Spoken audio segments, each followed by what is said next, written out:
ಸಾಯಿರಾಮ್ ಆತ್ಮಬಂಧುಗಳೇ, ಎಲ್ಲರಿಗೂ ನಮಸ್ಕಾರ. ಇವತ್ತು ನಾವು ಹವರ್ ಗ್ಲಾಸ್ ಮೆಡಿಟೇಷನನ್ನು ಮಾಡೋಣ. ದೇವರಲ್ಲಿ ನಾವು ಏನನ್ನಾದರೂ ಕೇಳಿಕೊಳ್ಳುವಾಗ ನಮ್ಮ ಅಂದಿನ ಮನಸ್ಥಿತಿಯ ಅನುಗುಣವಾಗಿ ಏನು ಬೇಕೋ ಅದನ್ನು ಕೇಳುತ್ತೇವೆ. ನಮ್ಮಲ್ಲಿ ಹೆಚ್ಚಾಗಿ ಏನಾದರೂ ಕೇಳುವಾಗ ಇಲ್ಲ ಎನ್ನುವ ಭಾವನೆ ಮನಸ್ಸಿನಲ್ಲಿ ಇರುತ್ತದೆ. ಇದನ್ನು ಲಿಮಿಟೆಡ್ ಬಿಲೀಫ್ ಅಂತ ಕರೆಯುತ್ತಾರೆ. ಅಂದರೆ ನಾವು ನಮ್ಮ ಮನಸ್ಸಿಗೆ ಒಂದು ಪರಿಮಿತಿಯನ್ನು ಹಾಕಿಕೊಂಡು ಏನನ್ನಾದರೂ ಬೇಡುತ್ತೇವೆ. ಆದರೆ ದೇವರು ಕೊಡುವವನು. ಹಾಗಾಗಿ ಅವನಿಗೆ ಏನನ್ನು ಕೊಡಬೇಕು, ಯಾವಾಗ ಕೊಡಬೇಕು ಹಾಗೂ ಎಷ್ಟನ್ನು ಕೊಡಬೇಕು ಎನ್ನುವುದು ನಮ್ಮಕ್ಕಿಂತ ಚೆನ್ನಾಗಿ ತಿಳಿದಿರುತ್ತದೆ. ಏನನ್ನೇ ಕೇಳಿಕೊಳ್ಳುವಾಗಲೂ ಹಿಂಜರಿಕೆ ಮಾಡದೆ ನಮಗೆ ಎಷ್ಟು ಬೇಕೋ ಅಷ್ಟನ್ನು ನಾವು ದೇವರಲ್ಲಿ ಕೇಳಬಹುದು. ಆದರೆ ಅದನ್ನು ಅಳೆದು ಸುರಿದು ಎಷ್ಟು ಕೊಡಬೇಕು ಎನ್ನುವ ಲೆಕ್ಕಾಚಾರಗಳು ದೇವರಿಗೆ ಬಿಟ್ಟಿದ್ದು. ಅದು ಆರೋಗ್ಯವೇ ಆಗಿರಬಹುದು, ಹಣವಾಗಿರಬಹುದು, ಸಂಬಂಧಗಳಾಗಿರಬಹುದು. ದೇವರಿಗೆ ಯಾವಾಗ ಎಷ್ಟು ಕೊಡಬೇಕು ಅನ್ನುವುದು ಗೊತ್ತು. ಈಗ ಒಂದು ಉದಾಹರಣೆಯೊಂದಿಗೆ ನಾನು ಅದನ್ನು ವಿವರಿಸುತ್ತೇನೆ. ನಿಮಗೆ ಒಂದು ಮನೆಯ ಅವಶ್ಯಕತೆ ಇದೆ. ನೀವು ದೇವರಲ್ಲಿ ಕೇಳುತ್ತೀರಿ, ನನಗೊಂದು ಪುಟ್ಟ ಮನೆ ಬೇಕು. ಆದರೆ ದೇವರಿಗೆ ನಿಮಗೊಂದು ದೊಡ್ಡ ಮನೆಯನ್ನು ಕೊಡುವ ಆಸೆ ಇದೆ. ಇಲ್ಲಿ ನಿಮ್ಮ ಅವಚೇತನ ಮನಕ್ಕೂ ಹಾಗೂ ಬ್ರಹ್ಮಾಂಡಕ್ಕೂ ಒಂದು ಸಣ್ಣ ಘರ್ಷಣೆಯ ತರಹ ಆಗುತ್ತದೆ. ಹಾಗೂ ಇದೇ ಒಂದು ಎನರ್ಜಿ ಬ್ಯಾರಿಯರ್ ಆಗಿ ವರ್ಕ್ ಮಾಡುತ್ತದೆ. ಹಾಗಾಗಿ ಎಂದೂ ಕೂಡ ನಾವು ದೇವರಲ್ಲಿ ಹೀಗೇ ಬೇಕು, ಹಾಗೇ ಬೇಕು ಎಂದು ಒತ್ತಾಯ ಮಾಡಬಾರದು. ದೈವಿ ಶಕ್ತಿಯ ಪ್ರವಾಹಕ್ಕೆ ಇದು ಅಡೆತಡೆಯನ್ನು ಉಂಟು ಮಾಡುತ್ತದೆ. ಅಲ್ಲದೆ ಈ ಸಮಯಕ್ಕೆ ನಿಮಗೆ ಮನೆಯ ಅವಶ್ಯಕತೆ ಕೂಡ ಇಲ್ಲದೆ ಇರಬಹುದು. ಹಾಗಿರುವಾಗ ಕೂಡ ಇಲ್ಲಿ ಶಕ್ತಿಯ ಘರ್ಷಣೆಯು ಏರ್ಪಡುತ್ತದೆ ಹಾಗೂ ನಮಗೆ ತಿಳಿಯದಂತೆ ಮನಃಶಾಂತಿಗೆ ಧಕ್ಕೆಯಾಗುತ್ತದೆ. ಇಲ್ಲಿ ಹೇಳುವುದು ಒಂದೇ, ಪ್ರಯತ್ನ ನಮ್ಮದು, ಫಲಾಫಲ ದೇವರಿಗೆ ಬಿಟ್ಟದ್ದು. ಕರ್ಮಣ್ಯೇವಾಧಿಕಾರಸ್ತೆ ಮಾ ಫಲೇಷು ಕದಾಚನಃ. ಈಗ ಈ ಧ್ಯಾನದ ಕಡೆ ಮುಂದುವರಿಯೋಣ. ರಿಲ್ಯಾಕ್ಸ್ ಆಗಿ, ಶಾಂತರಾಗಿ, ಈಸಿ ಬ್ರೀತಿಂಗ್, ಆರಾಮವಾಗಿ ಉಸಿರಾಡಿ. ಇಲ್ಲಿ ಯಾವುದೇ ಬಂಧನವಿಲ್ಲ. ನಿಮಗೆ ಹೇಗೆ ಬೇಕೋ ಹಾಗೆ ಉಸಿರಾಡಬಹುದು. 3 ಓಂಗಳು.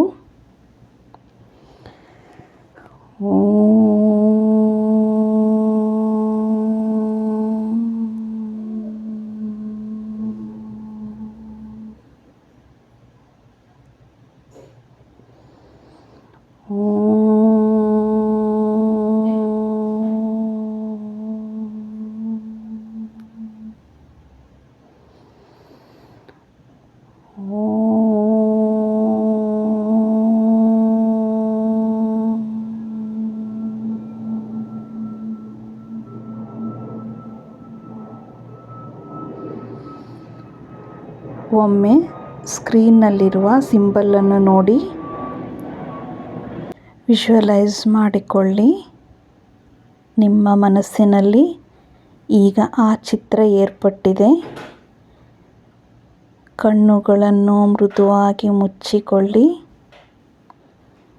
ಈ ಚಿತ್ರದ ಮೂಲಕ ನಾವೀಗ ಪರಮಾತ್ಮನನ್ನು ತಲುಪುತ್ತೇವೆ ಹಾಗೂ ನಮ್ಮ ಬೇಡಿಕೆಗಳನ್ನು ಪರಮಾತ್ಮನ ಹತ್ತಿರ ಇಡುತ್ತಿದ್ದೇವೆ. ನಾವು ಏನನ್ನಾದರೂ ಕೇಳಿಕೊಳ್ಳುವಾಗ ನೆಗೆಟಿವ್ ಆಗಿ ಕೇಳಬಾರದು. ನಮಗೆ ತಿಳಿಯದಂತೆ ನಾವು ನಕಾರಾತ್ಮಕ ಶಬ್ದಗಳನ್ನು ಕೆಲವೊಮ್ಮೆ ಉಪಯೋಗಿಸುತ್ತೇವೆ.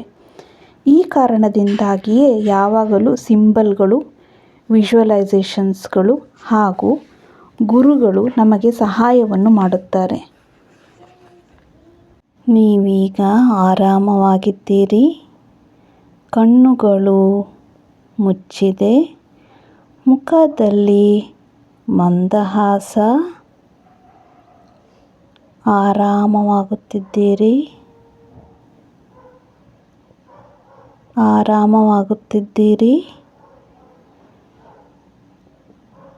ಆರಾಮವಾಗುತ್ತಿದ್ದೀರಿ.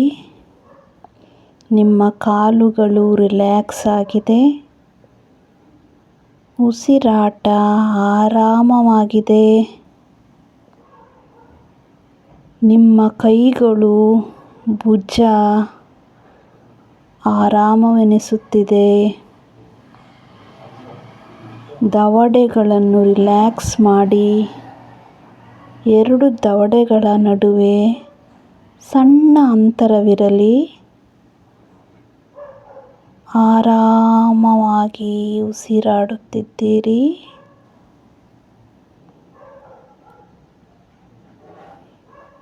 ಈಗ ನೀವು ಕುಳಿತಲ್ಲಿಯೇ ನಿಮ್ಮ ಸುತ್ತಲೂ ಒಂದು ಚಿನ್ನದ ಬಣ್ಣದ ವೃತ್ತ ಸರ್ಕಲ್ ಏರ್ಪಟ್ಟಿದೆ.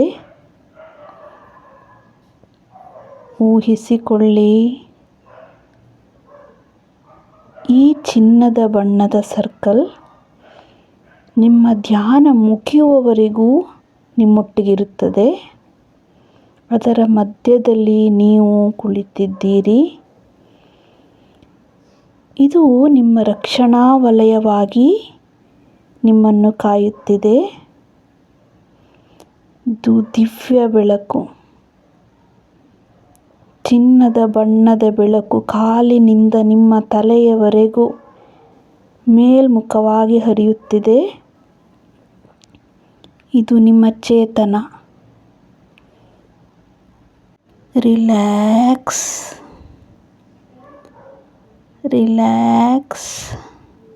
ಸ್ಕ್ರೀನ್ನಲ್ಲಿ ತೋರಿಸಿರುವ ಸಿಂಬಲ್ ಮನಸ್ಸಿನಲ್ಲಿ ಊಹಿಸಿಕೊಳ್ಳಿ. ಏರ್ಪಟ್ಟಿದೆ.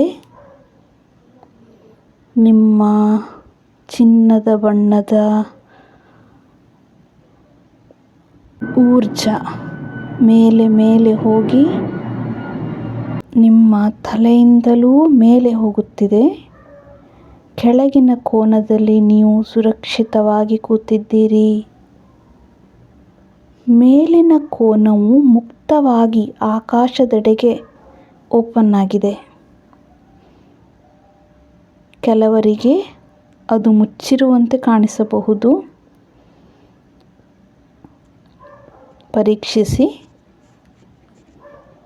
ಅದು ಮುಚ್ಚಿದ್ದಲ್ಲಿ ಬ್ರಹ್ಮಾಂಡಕ್ಕೆ ಹೇಳಿ, ಓ ಬ್ರಹ್ಮಾಂಡವೇ, ನಾನು ನನ್ನನ್ನು ಸಂಪೂರ್ಣವಾಗಿ ಅರ್ಪಿಸಿಕೊಳ್ಳುತ್ತಿದ್ದೇನೆ. ಅವಕಾಶ ಮಾಡಿಕೊಡು. ಬೇಡಿಕೊಳ್ಳುತ್ತಿದ್ದೇನೆ. ಮನಸ್ಸಿನಲ್ಲಿ ಪ್ರಾರ್ಥಿಸಿ. ಊಹಿಸಿಕೊಳ್ಳಿ. ಈಗ ನೀವು ಕುಳಿತಿರುವ ಕೆಳಗಿನ ಕೋನವು ಮುಚ್ಚಿದೆ. ನೀವು ಅಲ್ಲಿ ಸುರಕ್ಷಿತವಾಗಿದ್ದೀರಿ. ಹಾಗೆ ಮೇಲಿನ ಕೋನ ಸಂಪೂರ್ಣವಾಗಿ ಬ್ರಹ್ಮಾಂಡಕ್ಕೆ ಓಪನ್ ಆಗಿದೆ. ಎರಡು ಕೋನಗಳ ಮಧ್ಯದಲ್ಲಿ ನಿಮ್ಮ ಇಷ್ಟ ದೈವ, ಅದು ಲಕ್ಷ್ಮಿಯಾಗಿರಬಹುದು, ಸರಸ್ವತಿಯಾಗಿರಬಹುದು, ನಿಮ್ಮ ಮನೆ ದೈವವಾಗಿರಬಹುದು, ಯೇಸು ಆಗಿರಬಹುದು ಅಥವಾ ಅಲ್ಲಾಹ್ ಆಗಿರಬಹುದು, ಬಂದಿದ್ದಾರೆ. ಅವರಿಗೆ ನಿಮಗೆ ಏನು ಬೇಕು, ಎಷ್ಟು ಬೇಕು ಅನ್ನುವುದರ ಅರಿವು ಚೆನ್ನಾಗಿ ಇದೆ.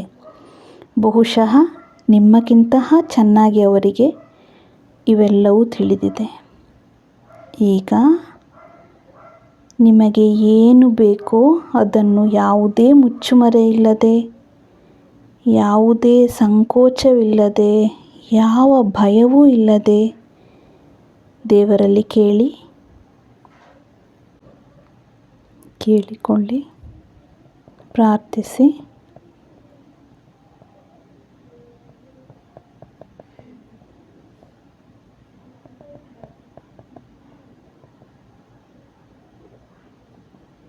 ಯಾವ ಸಂಕೋಚವೂ ಬೇಡ.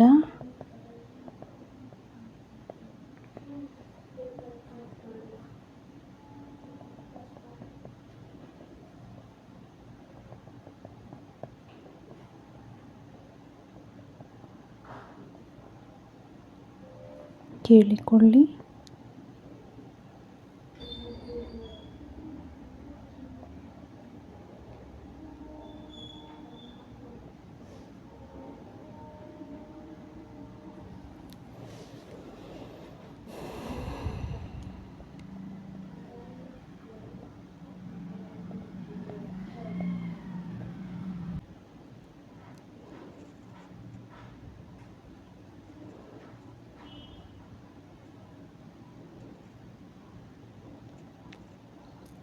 ನಿಮ್ಮ ಕೋರಿಕೆ ಬ್ರಹ್ಮಾಂಡಕ್ಕೆ ತಲುಪಿದೆ ಹಾಗೂ ನಿಮ್ಮ ಬಹಳಷ್ಟು ಕೋರಿಕೆಗಳು ಮೇಲಿನ ಕೋನದಲ್ಲಿ ನಕ್ಷತ್ರದ ರೂಪದಲ್ಲಿ ಹೂವಿನ ರೂಪದಲ್ಲಿ ಬಂದು ಶೇಖರಣೆಯಾಗಿದೆ. ನಿಮ್ಮ ಒಳ ಕಣ್ಣಿನಿಂದ ನೋಡಿ, ನಿಮ್ಮ ಬಹಳಷ್ಟು ಬೇಡಿಕೆಗಳು ಈಡೇರುತ್ತದೆ ಹಾಗೂ ನಿಮಗೆ ಅದು ಯಾವಾಗ ಬೇಕು, ಇವಾಗ ಅದರ ಅವಶ್ಯಕತೆ ಇದೆಯಾ ಎಂದು ನಿಮ್ಮ ಇಚ್ಛಾದೈವವು ಅದನ್ನು ಆರಿಸಿ ನಿಮ್ಮ ಕೋನದೊಳಗೆ ಹಾಕುತ್ತಿದೆ. ದೇವರ ಆಶೀರ್ವಾದವು ಹೂವಿನ ರೂಪದಲ್ಲಿ ಮೇಲಿನ ಕೋನದಿಂದ ನಿಮ್ಮ ಕೋನದ ಒಳಗೆ ಬರುತ್ತಿದೆ. ಕೆಲವೊಂದು ಬರಲಿಕ್ಕೂ ಇದೆ. ಸದ್ಯ ಸಮಯವಲ್ಲದ ಕಾರಣ ಅದು ಅಲ್ಲಿಯೇ ಇದೆ. ಆದಷ್ಟು ಬೇಗ ಅವು ಕೂಡ ನಿಮ್ಮಲ್ಲಿಯೇ ತಲುಪುತ್ತದೆ ಎಂದು ಭಾವಿಸಿಕೊಳ್ಳಿ. ಒಮ್ಮೆ ದೇವರಲ್ಲಿ ಹೀಗೆ ಹೇಳಿ, ಓ ದೇವರೇ, ನನಗೆ ಏನನ್ನು ಕೊಡಬೇಕು, ಯಾವಾಗ ಕೊಡಬೇಕು ಎನ್ನುವುದು ನಿಮಗೆ ಚೆನ್ನಾಗಿ ಗೊತ್ತಿದೆ. ನಾನು ನಿಮ್ಮ ಮೆಚ್ಚಿನ ಮಗು. ನನಗೆ ಯಾವುದು ಒಳ್ಳೆಯದು, ಯಾರು ಒಳ್ಳೆಯವರು, ಯಾವ ವಸ್ತು ಒಳ್ಳೆಯದು ಎನ್ನುವುದು ಕೂಡ ನಿಮಗೆ ಚೆನ್ನಾಗಿ ತಿಳಿದಿದೆ. ಹಾಗಾಗಿ ಈ ಧ್ಯಾನದ ಮೂಲಕ ನೀವು ನನಗೆ ಏನನ್ನು ಕೊಟ್ಟಿದ್ದೀರಿ ಅದನ್ನು ನಾನು ಸಂತೋಷದಿಂದ ಸ್ವೀಕರಿಸುತ್ತಿದ್ದೇನೆ. ನನ್ನ ಬೇಡಿಕೆಗಳು ಆದಷ್ಟು ಬೇಗ ಪೂರೈಸುತ್ತದೆ ಎನ್ನುವ ಭರವಸೆಯೂ ನನಗೆ ಇದೆ. ನಿಮ್ಮ ಆಸೆಗಳು, ನಿಮ್ಮ ಬಯಕೆಗಳು ಎಲ್ಲವೂ ಈಡೇರುತ್ತಿದೆ. ಬಹಳಷ್ಟು ನಿಮಗೆ ಸಿಕ್ಕಿವೆ. ಈಗಾಗಲೇ ನಿಮ್ಮೊಂದಿಗೆ ಇರುವಂತಹ ವಸ್ತುಗಳಿಗೆ, ವ್ಯಕ್ತಿಗಳಿಗೆ ಕೃತಜ್ಞತೆಯನ್ನು ಹೇಳಿ ದೇವರಲ್ಲಿ ಹೇಳಿ, ನೀನು ಕೊಟ್ಟಿರುವ ಎಲ್ಲ ವಸ್ತುಗಳಿಗೂ, ಎಲ್ಲ ಸಂಬಂಧಗಳಿಗೂ ನಾನು ಕೃತಜ್ಞನಾಗಿದ್ದೇನೆ. ಸದ್ಯದಲ್ಲಿಯೇ ನನ್ನ ಉಳಿದ ಬೇಡಿಕೆಗಳು ಕೂಡ ಈಡೇರುತ್ತವೆ. Thank you universe, thank you universe, thank you universe, thank you universe. ಈಗ ನಿಧಾನವಾಗಿ ನಿಮ್ಮ ಕಣ್ಣುಗಳನ್ನು ತೆರೆಯಿರಿ. ಈ ಧ್ಯಾನಕ್ಕೆ ಧನ್ಯವಾದಗಳು. ಈ ಧ್ಯಾನವನ್ನು ಕಂಡುಹಿಡಿದವರಿಗೆ ಧನ್ಯವಾದಗಳು. ಸಮಸ್ತ ಲೋಕ ಸುಖಿನೋ ಭವಂತು.